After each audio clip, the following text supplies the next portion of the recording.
Hello বন্ধুরা, আসসালামু আলাইকুম। আমি কিন্তু অসুস্থ মানুষ। আম, ও জ্বর, হ্যাঁ। তো আজকে কিন্তু পাকঘরে লাকড়ি ছিল, রান্না করিনি, গ্যাসে রান্না করেছি। একটু ডাল দিয়ে, পুঁই শাক রান্না করছি। তারপরে একটু শুকনো মরিচ দিয়েছি, একটু বাগার দিয়েছি। আর এখানে নিয়েছি একটু গরুর গোশ ছিল, 4 টুকরা গোশ নিয়েছি। সেটা আমি গরম করে নিয়েছি। এখন মানে আমি কথা বলতে পারছি না, হ্যাঁ। যতই কথা বলি না কেন, আমি চালু চালু কথা বলে এটা ওটা করি। কিন্তু এখন এমন দুর্বল হয়ে যাওয়ার কারণে ঠিক মতন কথাই বলতে পারছি না। তারপরও বিছানায় পড়ে থাকা মানুষদের বলছি, যদি কারো সংসারে ঘরে কেউ না থাকে, হ্যাঁ, তারপর সে যেন হামুর হেঁটে হলেও কিছু খাবার সে খায়।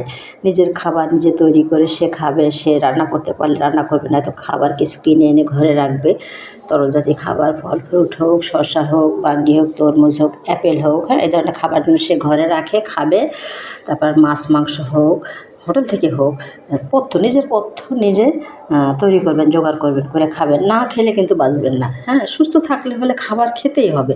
এই যে এখন আমি ঠিকমতো কথা বলতে পারছি না, জোর করে বলছি, জিহ্বা বেঁধে যাচ্ছে, আর মাথা মানে কাজ করে না, কোনো সাউন্ড শুনতে পাই না, কোনো শব্দ শুনতে পাই না, মানে শরীরে নেয় না।